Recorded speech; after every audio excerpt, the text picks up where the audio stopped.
ദുആ ചെയ്താൽ സ്വീകരിക്കണോ? ദുആ ചെയ്താൽ സ്വീകരിക്കണോ?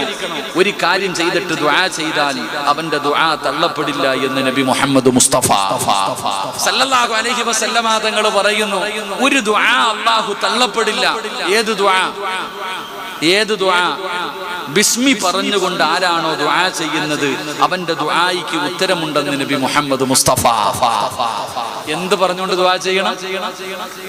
ഒന്ന് അവരെ പറഞ്ഞിട്ടുണ്ടോ? തിന്നുമ്പോ പറയണില്ലല്ലോ, പിന്നല്ലേ ദുആ ചെയ്യുമ്പോ. ഭക്ഷണം കഴിക്കുന്ന സമയത്ത് പറയാറുണ്ടോ? എന്ത് ബിസ്മി? കൈ കഴുകണില്ലല്ലോ ഉസ്താദേ, പിന്നല്ലേ. ആരാടാ ബിസ്മി? മട്ടൻ ബിരിയാണി എടുത്ത് വെണ്ടി വെച്ചിരിക്കുമ്പോ എന്ത് ബിസ്മി? നടന്ന് തിന്നുന്നവൻ, യാചിച്ച് തിന്നുന്നവൻ. നമ്മളൊക്കെ ദുആ ചെയ്യും, അല്ലാഹുവേ മരിക്കണ കാലം വരെ ആരുടെ മുന്നിലും യാചിക്കേണ്ട അവസ്ഥ വരത്തില്ലെന്ന്. ദുആ ചെയ്യൂലേ? ദുആ ചെയ്യൂലേ? എന്നിട്ട് എന്തിനാ കല്യാണ വീട്ടിൽ പോയിട്ട് യാചിക്കണം? ഇപ്പൊ പുതിയ മോഡൽ കണ്ടിട്ടില്ലേ? കല്യാണ വീട്ടിൽ പോകും, എന്നിട്ടൊരു പാത്രം എടുത്തിട്ട് ഇങ്ങനെ തെണ്ടുവാ, ഇങ്ങനെ. കല്യാണ വീട്ടിൽ പോയിട്ട് ഇവിടെ ഉണ്ടോ ബൊഫേ സിസ്റ്റം, എങ്ങനെ പോയിട്ട് തെണ്ടുവാ, ഇങ്ങനെ ഇങ്ങനെ തെണ്ടി തിന്ന. അള്ളാഹു കാക്കമാറാകട്ടെ. അതിന് പോകുന്നവനെ മടല് വെട്ടിയിട്ട് തല്ലണ്ടേ? ഞാൻ പോകാറില്ല അങ്ങനെയുള്ള കല്യാണത്തിന്. എനിക്ക് ഭക്ഷണം മുന്നിൽ കൊണ്ടുവെക്കണം. ഞാൻ അങ്ങോട്ട് പോയി ഇങ്ങനെ ഇരക്കാറില്ല. എന്റെ പ്രിയപ്പെട്ട സഹോദരങ്ങളെ, ബിസ്മി പറഞ്ഞിട്ട് ഭക്ഷണം കഴിക്കണം. അതുകൊണ്ടാണ് നബി സല്ലല്ലാഹു അലൈഹി വസല്ലം തങ്ങൾ പറഞ്ഞത്, ഇബ്ലീസ് ഇങ്ങനെ നിൽക്കുന്ന വീട്ടില്, ഇബ്ലീസ് വീട്ടിൽ ഇങ്ങനെ നിൽക്കും, ഇബ്ലീസിന്റെ മക്കളും നിൽക്കും.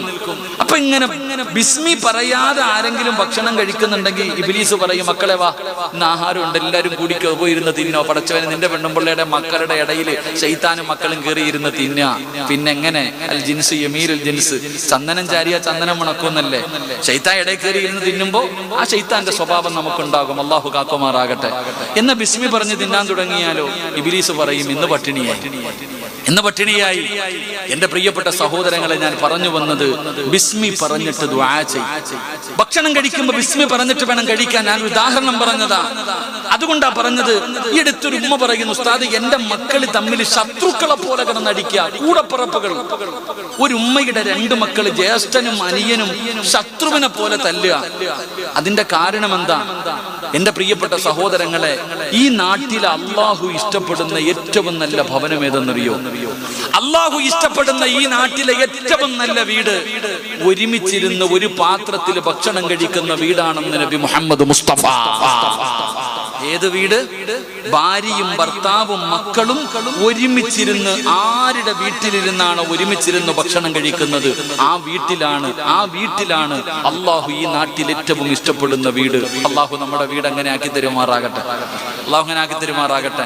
നിങ്ങൾ ആരെങ്കിലും അങ്ങനെ കഴിക്കാറുണ്ടോ? ഭാര്യയും ഭർത്താവും മക്കളും ഒരുമിച്ചിരുന്ന് ഒരു പാത്രത്തിൽ കഴിക്കണ ആരെങ്കിലും ഉണ്ടെങ്കിൽ ഒന്ന് കൈപൊക്കിക്കേ. ചുമ്മാതല്ല വീട്ടിൽ ബദർ യുദ്ധം നടക്കുന്നേ. എങ്ങനെ തിന്നാനാ? അതെങ്ങനെ തിന്നാനാ?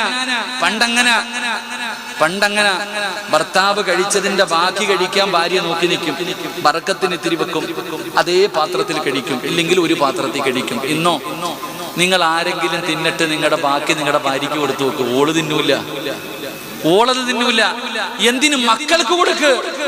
എടാ, പണ്ട് നമ്മുടെ ഉമ്മ ഒരു ചെറിയ ചട്ടിക്കകത്ത് ചോറും കറിയും എല്ലാം കൂടെ വാരിയിട്ടിട്ട് ഈ സിമെന്റ് കുഴക്കണ പോലെ ഒരു കുഴയാ, കുഴച്ചിട്ട് ഇങ്ങനെ വാരി തരുമ്പോ ഓടിച്ചെന്ന് ആർത്തിയോടെ തിന്നും. ഞാൻ തിന്നിട്ടുണ്ട്, നിങ്ങളും തിന്നിട്ടുണ്ട്.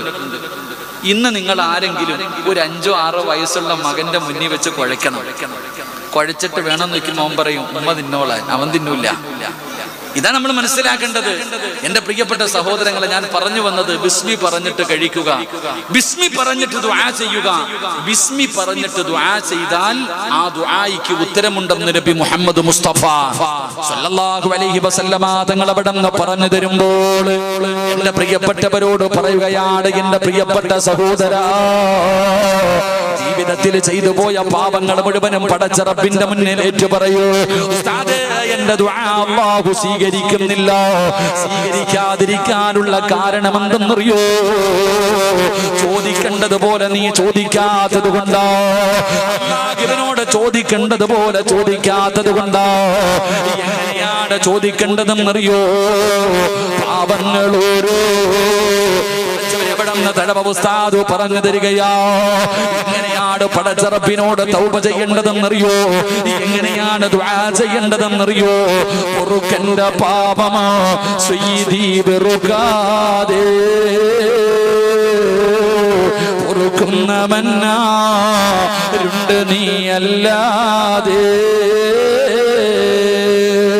ഇഹലോകാർഭാടങ്ങളെന്നെ വലച്ചതാ,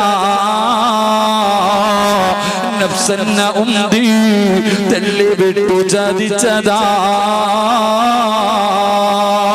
അല്ലാതെ ധിക്കരിച്ചല്ല റബ്ബേ നിന്നെ, അതുകൊണ്ട് ആട്ടരുതിലാഹേ എന്നെ.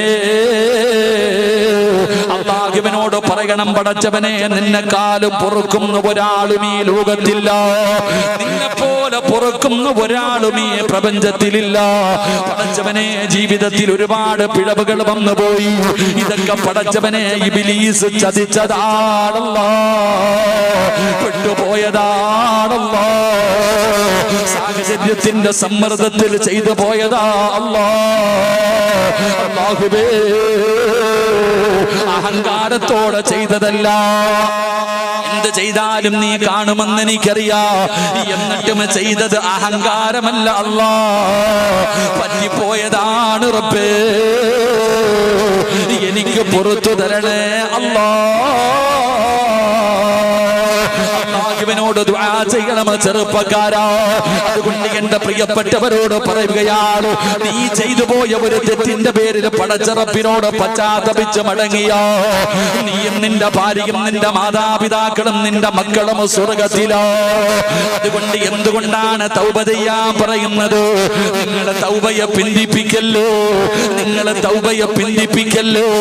കാരണമെന്നറിയോ? തൗബ ചെയ്താ കിട്ടുന്ന പ്രതിഫലമെന്തെന്നറിയോ? മഹാനായ നബി മുഹമ്മദ് മുസ്തഫ സല്ലല്ലാഹു അലൈഹി വസല്ലമ തങ്ങൾ അവിടുന്ന് സ്വഹാബത്തിനോട് പറഞ്ഞു കൊടുക്കുകയാണ് തൗബയെ കുറിച്ച്.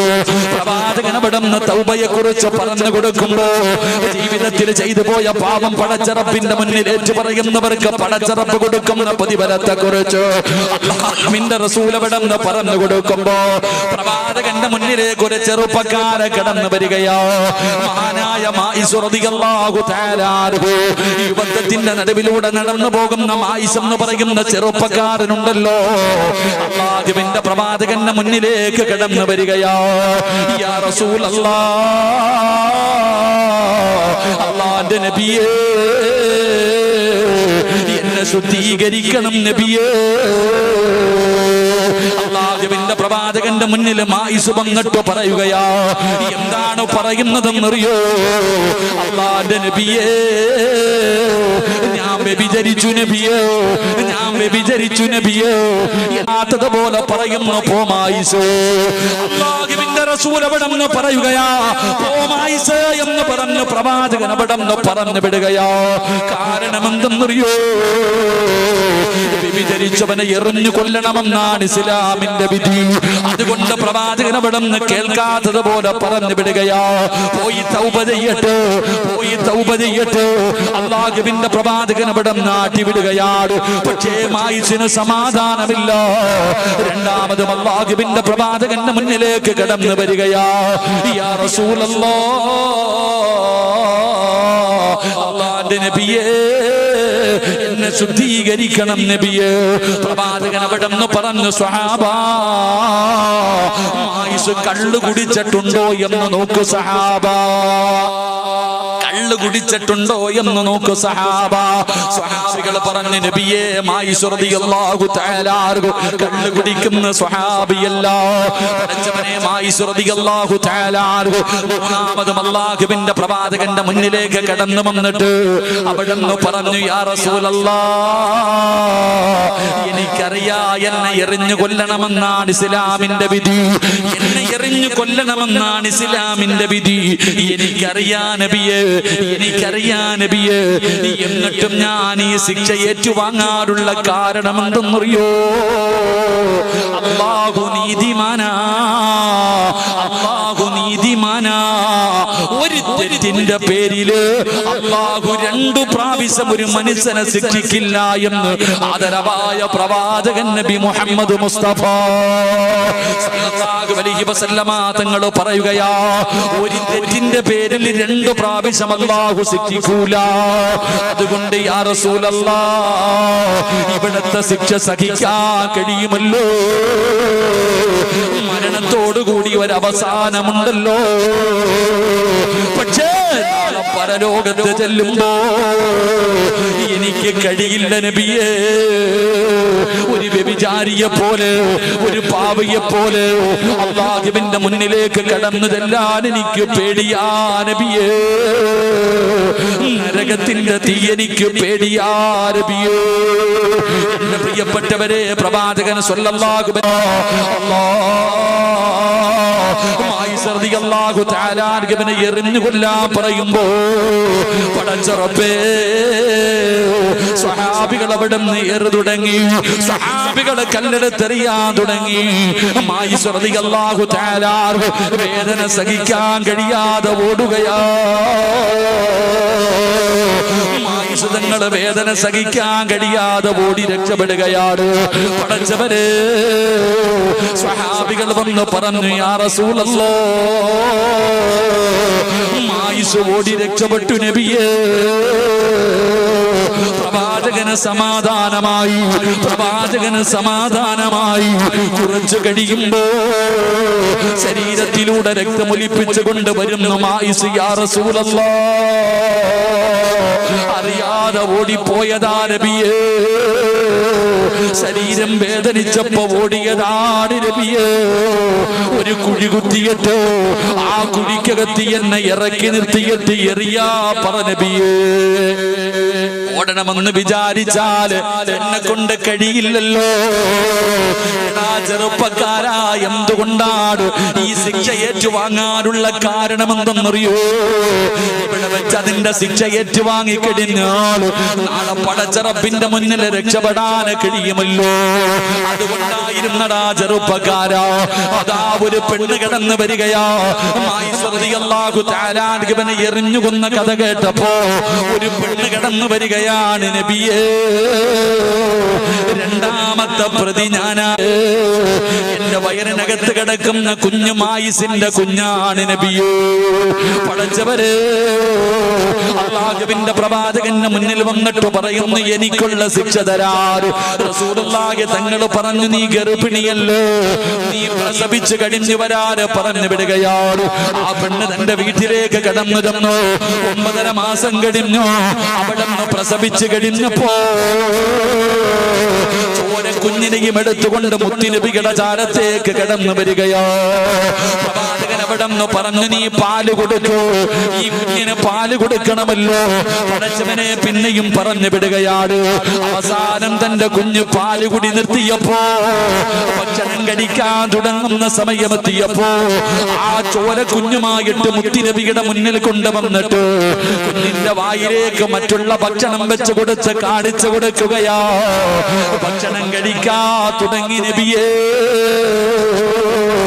എനിക്കുള്ള ശിക്ഷതാ നബിയേ എന്ന് പറഞ്ഞുകൊണ്ട് മുത്തുനബിയുടെ മുന്നിൽ നിന്ന് ശിക്ഷ ഏറ്റുവാങ്ങി എന്ന് ചരിത്രം പറയുമ്പോ എന്റെ പ്രിയപ്പെട്ടവരോട് പറയുകയാ, മോനെ, റബ്ബിന്റെ മുന്നിൽ ഏറ്റു പറയടാ. കള്ളു കുടിച്ചവനാണെങ്കിലും വ്യഭിചരിച്ചവനാണെങ്കിലും പലിശ തിന്നവനാണെങ്കിലും എത്ര വലിയ വലിയ അപരാധം ചെയ്തവനാണെങ്കിലും നീ മടി കാണിക്കണ്ട. നിനക്കൊരു പേടിയും വേണ്ട, ഒരു വിഷമവും വേണ്ട. ചെയ്തു പോയ പാപം അല്ലാഹുവിന്റെ മുന്നിൽ ഏറ്റു പറയാൻ കഴിയൂ. നിന്റെ അല്ലാഹുവെന്നറിയോ? 100 കൊല ചെയ്തവന് പുറത്തു കൊടുത്തിട്ട് സ്വർഗം കൊടുത്തവനാ. ജീവനോടെ എന്റെ പൊന്നാര പെമ്മക്കളെ കുടിച്ചു മൂടിയ കാട്ടാളന്മാർക്ക് അല്ലാഹു പുറത്തു കൊടുത്തില്ലേ? മയ്യത്തിനെ വ്യഭിചരിച്ചവന് പടച്ച റബ്ബ് പുറത്തു കൊടുത്തില്ലോ? പിന്നെ എന്തിനാ നീ ഭയപ്പെടുന്നത്? عبادي الذين أسرفوا على أنفسهم لا تقنطوا من رحمة الله. അല്ലാഹു പറയുന്നു നബിയേ, എന്റെ അടിമകളോട് പറഞ്ഞു കൊടുക്ക് നബിയേ, അവരെത്ര വലിയ പാപം ചെയ്തവരാണെങ്കിലും എത്ര വലിയ ദ്രോഹം ചെയ്തവരാണെങ്കിലും എന്നോടൊന്ന് പറയാറ്, എന്നോടൊന്ന് ഏറ്റു പറയാറ്, ചെയ്തു പോയത് മുഴുവനും എന്റെ മുന്നിലൊന്ന് ഏറ്റു പറഞ്ഞ് തൗബ ചെയ്യാറ്. അവരോട് പറ നബിയേ, ഞാൻ ഗഫൂറാണ് നബിയേ, ഞാൻ പുറത്തു കൊടുക്കുന്നവനാണ് നബിയേ. അതുകൊണ്ട് മലക്കുകളുടെ ദുആ വേണോ, നാളത്തേക്ക് മാറ്റിവെക്കല്ലേ. കാരണം വമാ തദ്രീ നഫ്സുൻ മാദാ തക്സിബു ഗദാ, നാളെ നീ ഉണ്ടാകുമെന്ന് നിനക്കറിയില്ലല്ലോ. അതുകൊണ്ട് നാളത്തേക്ക് മാറ്റിവെക്കാതെ ഇവിടെ നിന്ന് പിരിയുന്നതിന് മുമ്പ് ഈ മക്കാമിന്റെ മുന്നിലിരുന്നിട്ട് ജീവിതത്തിൽ ഈ നിമിഷം വരെ ചെയ്തത് മുഴുവനും പടച്ച റബ്ബിന്റെ മുന്നിൽ ഏറ്റു പറഞ്ഞിട്ട് ഇവിടെ നിന്ന് എഴുന്നേറ്റ് പോകുമ്പോ മലക്കുകൾ നിനക്ക് വേണ്ടി ദുആ ചെയ്യുകയാ. അതുകൊണ്ട് എന്റെ പ്രിയപ്പെട്ടവരോട് പറയുകയാ, ഒരുപാട് കരയണമെന്നില്ല, ഒരുപാട് നിലവിളിക്കണമെന്നില്ല, പറയേണ്ടത് ആത്മാർത്ഥത വേണം ചെറുപ്പക്കാരാ, ഇഖ്ലാസ് വേണം മോനെ. ഇഖ്ലാസോടുകൂടി പറയുന്നത് ഒരു വാക്കാണെങ്കിലും ഒരു അസ്തഗ്ഫിറുല്ലാഹയാണെങ്കിലും പടച്ചവനെ എനിക്ക് പുറത്തു തരണേ എന്ന് പറയുന്ന ഒരു ചെറിയ വാക്കാണെങ്കിലും അല്ലാഹു നിനക്ക് പുറത്തു തരും. ഒരു ചരിത്രം പറയട്ടെ, ഒരുപാട് കേൾക്കുന്ന ചരിത്രമല്ലോ, എങ്കിലും ചെറുപ്പക്കാരോ ആകാൻ വേണ്ടി ഒരു ചരിത്രം പറയാ. മഹാനായ കലീമുല്ലാഹി മൂസാ നബി അലൈഹിസ്സലാം, മൂസാ നബിയുടെ മുന്നിലേക്ക് തന്റെ ജനതകൾ കടന്നു വരികയാണ്. ജനങ്ങളെ കടന്നു വന്നിട്ട് പറയുന്നു, നബിയേ വെള്ളത്തിന്റെ ക്ഷാമമാണ് നബിയേ, കുടിക്കാ വെള്ളമില്ല നബിയേ, മൃഗങ്ങൾ പോലും വലിയ പ്രയാസത്തിലാണ് നബിയേ, അതുകൊണ്ടൊരു പരിഹാരം കാണണം നബിയേ. മൂസാ നബി അലൈഹിസ്സലാം അവിടെന്ന് പറയുകയാണ്, ജനങ്ങളോട് പറഞ്ഞു ഒരു ദിവസം ഒരുമിച്ച് കൂടാറ്, എല്ലാവരും ഒരു ഗ്രൗണ്ടിൽ ഒരുമിച്ച് കൂടാറ്. പടച്ചവനെ അങ്ങനെ ജനങ്ങളെ മുഴുവനും ഒരുമിച്ച് കൂടുകയാണ്. മഹാനായ മൂസാ നബി അലൈഹിസ്സലാം ജനങ്ങളുടെ മുന്നിലേക്ക് പോയിരുന്നു. ചരിത്രം പറയുകയാണ്, 70,000 പരം വരുന്ന ജനങ്ങളുണ്ടായിരുന്നു. മൂസാ നബി അലൈഹിസ്സലാം പ്രപഞ്ചത്തിന്റെ അധിപനായ പടച്ചറപ്പിന്റെ ദർബാറിലേക്ക് തന്റെ ഇരുകരങ്ങൾ ഉയർത്തിയിട്ട് മൂസാ നബി ദുആ ചെയ്യുകയാ, അല്ലാഹുവേ മഴ തരണേ അല്ലാ, വല്ലാത്ത പ്രയാസവാ അല്ലാ. മഴ കിട്ടുന്നതിന് വേണ്ടി ദുആ ചെയ്യുകയാ. പടച്ചവനെ മഴ വരുന്നില്ല, അടയാളം കാണുന്നില്ല. മൂസാ നബി പിന്നെയും ദുആ ചെയ്യുകയാ. അപ്പോഴാണ് വിളിച്ചു പറയുന്നു, മൂസാ ദുആ സ്വീകരിക്കില്ല മൂസാ,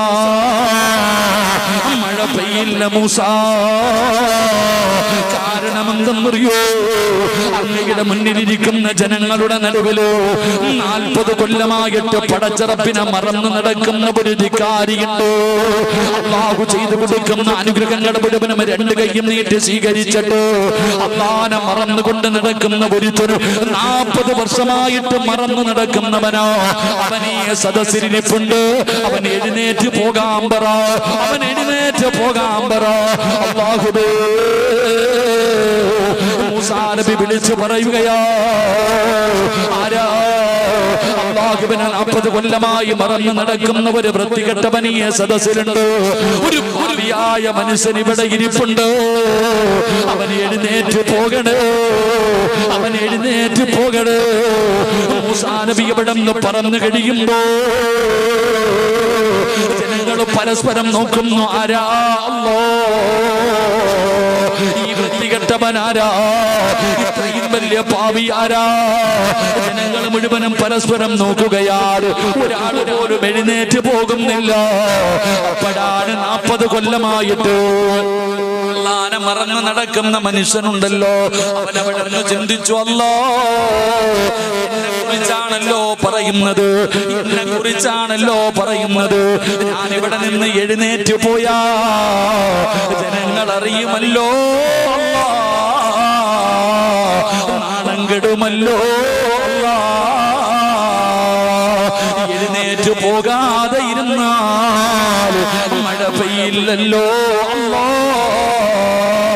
ആ മനുഷ്യനവിടുന്ന് തന്റെ കുറ്റബോധം വരികയാണ്, ചെയ്തു പോയ പാപങ്ങളെ കുറിച്ചുള്ള ഓർമ്മകളെന്ന് വരികയാണ്. ആ മനുഷ്യൻ ചെയ്തത് എന്തെന്നറിയോ? അല്ലാഹുവേ, തന്റെ മുട്ടിലേക്ക് തന്റെ തലയങ്ങ് താഴ്ത്തി വെക്കുകയാ. അവിടുന്ന് തലയങ്ങ് താഴ്ത്തി വെച്ചിട്ട് ആ മനുഷ്യൻ അല്ലാഹുവോട് പറയുകയാ, അല്ലാഹുവേ, ഇന്ന് വരെ ചെയ്തത് പാപമാ അല്ലാ, സമ്മതിക്കുന്നു അല്ലാ, കുറ്റബോധമുണ്ട് റബ്ബേ, എങ്ങനെയാണ് തൗബ ചെയ്യേണ്ടതെന്ന് പോലും എനിക്കറിയില്ല അല്ലാ, എങ്ങനെയാണ് ചെയ്തു പോയ പാപങ്ങൾ നിന്നോട് പറയേണ്ടതെന്ന് എനിക്കതുപോലും അറിയില്ല അല്ലാ. എങ്കിലും ഞാൻ പറയുകയാ, ഇനി ഒരിക്കലും ചെയ്യില്ല അല്ലാ, ഇനി ഒരിക്കലും നിന്നോട് ഞാൻ എതിര് പ്രവർത്തിക്കില്ല. ഇന്നുവരെ ചെയ്തത് പൊറുത്തുതാ അല്ലാ, ഇന്നുവരെ ചെയ്തത് എനിക്ക് പൊറുത്തുതാ അല്ലാ. എന്നിട്ട് ആ മനുഷ്യൻ പറയുന്നു, അല്ലാ, എന്റെ തൗബ സ്വീകരിച്ചാൽ, എന്റെ പാപം പൊറുത്താൽ മഴ തരണേ അല്ലാ, മഴ തരണേ അല്ലാ. ആകാശത്ത് കാർമേഘം വരികയാണ്. ജനങ്ങൾ മുഴുവനും മഴ വരുന്നത് കണ്ടപ്പോ സന്തോഷം കൊണ്ടവരോടുകയാ. ആകാശത്ത് നിന്ന് മഴത്തുള്ളികൾ ഭൂമിയുടെ മടിത്തട്ടിലേക്ക് പെയ്തിറങ്ങുകയാണ്. മൂസാ നബിക്ക് അത്ഭുതമായി, റബ്ബേ, ഒരാളും എഴുന്നേറ്റ് പോയില്ലല്ലോ, ഒരാളും എഴുന്നേറ്റ് പോയില്ലല്ലോ. അലൈഹിസ്സലാം കടന്നു വന്നിട്ട് പറഞ്ഞു കൊടുക്കുകയാ, മൂസാ നബിയേ, ആ മനുഷ്യൻ അല്ലാഹുവിനോട് തൗബ ചെയ്തു. ആ മനുഷ്യന്മാരെ അല്ലാഹുവിന് വല്ലാത്ത ഇഷ്ടമാ. പടച്ച റബ്ബിനെ പേടിച്ച് 5 നേരം നിസ്കരിച്ച് നടക്കുന്നവർ അല്ലാഹുവിന് വല്ലാത്ത ഇഷ്ടമാ. ഇതുപോലെ ജീവിതത്തിൽ ചെയ്തു പോയ തെറ്റുണ്ടല്ലോ, ആരെങ്കിലും അല്ലാഹുവിനോട് ഏറ്റു പറഞ്ഞാൽ അവന് അല്ലാഹുവിന് വല്ലാത്ത ഇഷ്ടമാണെന്ന് ആദരവായ പ്രവാചകൻ നബി മുഹമ്മദ് മുസ്തഫ സല്ലല്ലാഹു അലൈഹി വസല്ലമ തങ്ങൾ പറയുമ്പോൾ അല്ലാഹുവിന്റെ മലക്കുകളുടെ ദുആ കിട്ടുന്ന ഒന്നാമത്തെ വിഭാഗം ആരെന്നറിയോ? ജീവിതത്തിൽ ചെയ്തു പോയ പാപങ്ങൾ അല്ലാഹുവിന്റെ മലക്കുകൾ ദുആ ചെയ്യുമെന്ന് അല്ലാഹുവിന്റെ വിശുദ്ധ ഖുർആൻ. രണ്ടാമത്തെ വിഭാഗമാരാ? അല്ലാഹുവിന്റെ പ്രവാചകൻ അവിടുന്ന് പറഞ്ഞു തരികയാ. അല്ലാഹുവിന്റെ ഖുർആൻ അവിടുന്ന് പറയുകയാണ്, എന്റെ പ്രിയപ്പെട്ട സഹോദരങ്ങള്, നമ്മളൊക്കെ നമസ്കരിക്കുന്നവരാണല്ലോ, പള്ളിയിലെ ഖതീബിന്റെ പുറകിൽ നിന്ന് നിസ്കരിക്കുന്നവരാണല്ലോ. ഉസ്താദ് അവിടുന്ന് ഫാത്തിഹ ഓതുമല്ലോ. മലക്കുകളുടെ ദുആ കിട്ടുന്ന രണ്ടാമത്തെ വിഭാഗം, അല്ലാഹുവിന്റെ പള്ളിയിൽ നമ്മൾ നമസ്കരിക്കാൻ പോകും. പള്ളിയിലെ ഖതീബ് ഉസ്താദ് ഫാത്തിഹ ഓതും, പള്ളിയിലെ ഇമാമ് ഫാത്തിഹ ഓതും. ആ ഫാത്തിഹ ഓതി തീർന്നതിന് ശേഷം ഉസ്താദ് പറയും ആമീൻ വലല്ലാലീൻ ആമീൻ. ആ ആമീൻ എന്ന് പറയുന്ന സമയം ആരാണോ എന്റെ പ്രിയപ്പെട്ട സഹോദരങ്ങളെ ആ സമയത്ത് ആമീൻ പറയുന്നത്, അവൻ അല്ലാഹുവിന്റെ മലക്കുകളുടെ ദുആ കിട്ടുമെന്ന് നബി മുഹമ്മദ് മുസ്തഫ സല്ലല്ലാഹു അലൈഹി വസല്ലമ തങ്ങൾ പറയുന്നു, ഉസ്താദ് വലല്ലാലീൻ ആമീൻ എന്ന് ഉസ്താദ് പറയുന്നതിന് മുമ്പേ നമ്മൾ ആമീൻ പറയും, ഇല്ലേ? ഉസ്താദ് ആമീൻ പറയുന്നതിന് മുമ്പേ നമ്മൾ പറഞ്ഞിട്ടുണ്ടാവും. അങ്ങനെ ചില ബിരുദന്മാരുണ്ട്, ഖതീബ് സുജൂദിൽ എത്തുന്നതിന് മുമ്പേ സുജൂദിൽ പോയിട്ട് നോക്കിയിരിക്കുന്ന ആൾക്കാരില്ലേ? അല്ലാഹു കാക്കുമാറാകട്ടെ, അല്ലാഹു കാക്കുമാറാകട്ടെ. ഇല്ലേ? ഉസ്താദ് സുജൂദിൽ എത്തിയിട്ടില്ല, അതിനു മുമ്പേ സുജൂദിൽ പോയി കിടക്കുന്ന ആൾക്കാരില്ലേ? നാളെ പന്നിയുടെ കോലത്തിൽ എഴുന്നേറ്റ് വരും. അല്ലാഹു കാക്കുമാറാകട്ടെ. ഏത് കോലത്തിൽ? പന്നിയുടെ കോലത്തിലാണ് നാളെ പരലോകത്ത് അവർ കടന്നു വരുന്നത്. അല്ലാഹു കാത്തിരക്ഷിക്കുമാറാകട്ടെ. എന്റെ പ്രിയപ്പെട്ട സഹോദരങ്ങളെ, ഇഹ്ദിന സിറാത്തൽ മുസ്തഖീം സിറാത്തൽ ലദീന അൻഅംത അലൈഹിം ഗൈറിൽ മഗ്ദൂബി അലൈഹിം വലല്ലാലീൻ എന്റെ പ്രിയപ്പെട്ടവരെ ഇമാം ഓതുമ്പോ എന്ത് പറയണം? ആമീൻ എന്ന്. ഹുറൈറ റളിയല്ലാഹു തആല അൻഹു അന്ന നബി സല്ലല്ലാഹു അലൈഹി വസല്ലം ഖാൽ ഇദാ അമ്മനൽ ഇമാമ ഫഅമ്മിനു ഫഇന്നഹു മൻ വാഫഖ. റസൂലുള്ളാഹി സ്വല്ലല്ലാഹു അലൈഹി വസല്ലം തങ്ങൾ പറയുന്നു, ഇമാം ആമീൻ ചൊല്ലിയാൽ നിങ്ങളും ആമീൻ ചൊല്ലുക. നിങ്ങളും ആമീൻ ചൊല്ലുക. ഒരാളുടെ ആമീൻ ചൊല്ലൽ മലക്കുകളുടെ ആമീനുമായി, ആ രണ്ടുമായി ഒരുമിച്ചാണ് ചെയ്യുന്നതെങ്കിൽ അവൻ ചെയ്തു പോയ പാപങ്ങൾ അല്ലാഹു പുറത്തു കൊടുക്കുമെന്ന് മഹാനായ നബി മുഹമ്മദ് മുസ്തഫ. നമ്മൾ ആമീൻ ഇമാമു വലല്ലാലീൻ എന്ന് പറഞ്ഞു, ആമീൻ. ആ സമയത്ത് നമ്മൾ ആമീൻ പറയുമ്പോ നമ്മളുടെ ആമീനും മലക്കുകളുടെ ആമീനും തമ്മിൽ യോജിച്ചു കഴിഞ്ഞാൽ നീ രക്ഷപ്പെട്ടു. നിന്റെ പാപങ്ങൾ മുഴുവനും അല്ലാഹു പുറത്തു തരും. സഹീഹുൽ ബുഖാരിയിലുള്ള ഹദീസ. അല്ലാഹു നമുക്ക് ഈമാൻ നൽകുമാറാകട്ടെ. അല്ലാഹു നമുക്ക് ഈമാൻ നൽകുമാറാകട്ടെ. എന്റെ പ്രിയപ്പെട്ടവരെ, നമ്മുടെ പാപങ്ങൾ പൊറുക്കാൻ അതൊരു കാരണമാണ്. നമ്മുടെ പാപങ്ങൾ പൊറുക്കുവാൻ എന്റെ പ്രിയപ്പെട്ട സഹോദരങ്ങളെ, പള്ളിയിൽ പോയി നിസ്കരിക്കുക. നിസ്കരിക്കുമ്പോൾ ഇമാമിന്റെ കൂടെ, അതെങ്ങനെ? ഉസ്താദ് വലിയ സൂറത്താണ് ഓതുന്നതെങ്കിൽ തീരാറാകുമ്പോഴേ നമ്മൾ കയറത്തുള്ളൂ. ഉസ്താദ് വലിയ സൂറത്താണ് ഓതുന്നതെങ്കിൽ തീരാറാകുമ്പോഴേ കയറത്തുള്ളൂ. ഉസ്താദ് എങ്ങാനും വലിയ സൂറത്ത് ഓതി ആലോചിച്ച് വയ്ക്ക്. പിന്നെ പരാതിയ കമ്മിറ്റി ഓഫീസിൽ പരാതിയ, ഉസ്താദ് ഇങ്ങനെ വലിയ സൂറത്ത് ഓതിയ.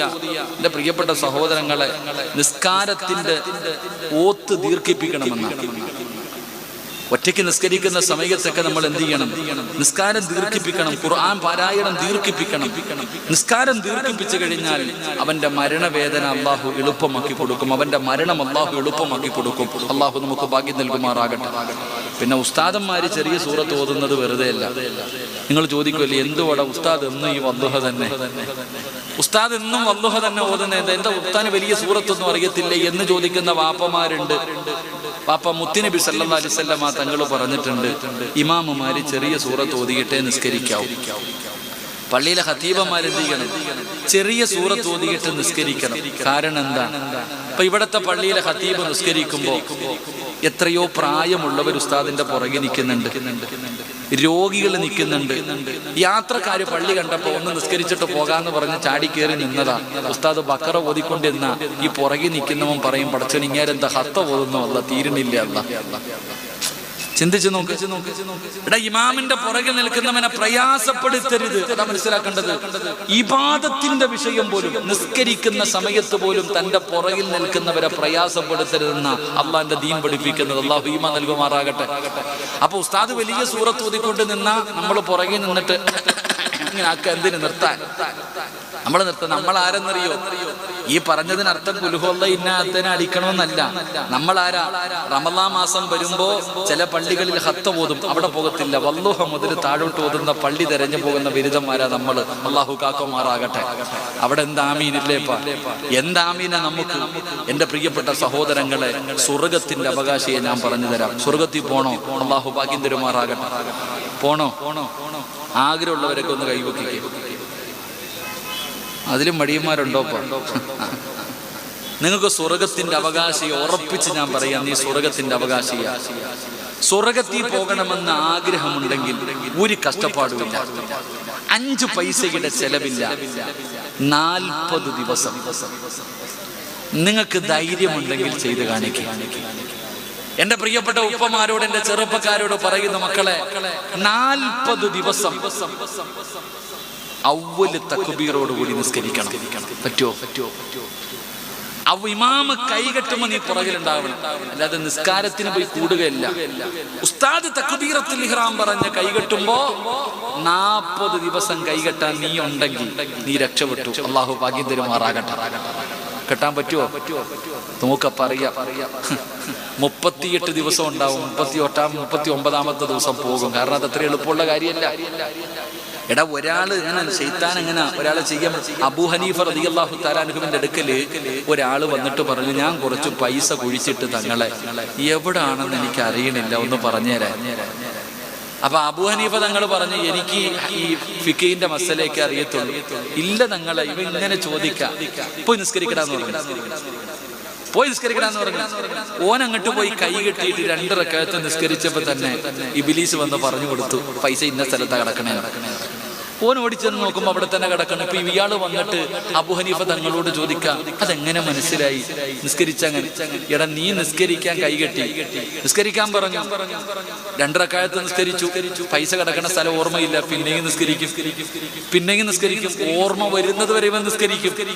നിസ്കരിച്ച പ്രതിഫലം കിട്ടിയില്ലെങ്കിലും സുജൂദ് ചെയ്ത പ്രതിഫലം കിട്ടുമല്ലോ. അപ്പൊ ഇബ്ലീസിന് ഇഷ്ടമല്ല, അതുകൊണ്ടാണ് വന്ന് ഓർമ്മിപ്പിച്ചതെന്ന്. അതാ ഇബ്ലീസ് അങ്ങനെ. തൗബ ചെയ്യുമ്പോഴും നമ്മൾ ചിന്തിക്കേണ്ടത്, നബി സല്ലല്ലാഹു അലൈഹി വസല്ലമ തങ്ങളുടെ മുന്നിൽ ഒരു സഹാബി വന്ന് ചോദിച്ചു, നബിയെ ഞാനൊരു പാപം ചെയ്യത്തില്ല എന്ന് പറഞ്ഞ് തൗബ ചെയ്തു, പിറ്റേ ദിവസവും ഞാൻ ചെയ്തു, എന്ത് ചെയ്യണം? ഈ തൗബ ചെയ്യണം. പിന്നെയും ചെയ്തു നബിയെ, പിന്നെ തൗബ ചെയ്യണം, പിന്നെയും തൗബ ചെയ്യണം, പിന്നെയും ചെയ്യണം. നബി സല്ലല്ലാഹു അലൈഹി വസല്ലമ തങ്ങൾ പറയാ, ഇബ്ലീസിന് മനസ്സിലാകണം ഇവനെ ഇനി തെറ്റിയിപ്പിച്ചിട്ട് കാര്യമില്ല എന്ന് പറഞ്ഞിട്ട് പിണങ്ങണം. ഇബ്ലീസ് തോറ്റുപോകുന്നത് വരെ തൗബ ചെയ്യണമെന്ന്. അള്ളാഹു നമുക്ക് ഭാഗ്യം തരുമാറാകട്ടെ. ഇബ്ലീസ് അങ്ങനെ. ഒരിക്കൽ നബി സല്ലല്ലാഹു അലൈഹി വസല്ലമ തങ്ങൾ പള്ളിയിൽ കയറി പോകുമ്പോ ഉറങ്ങി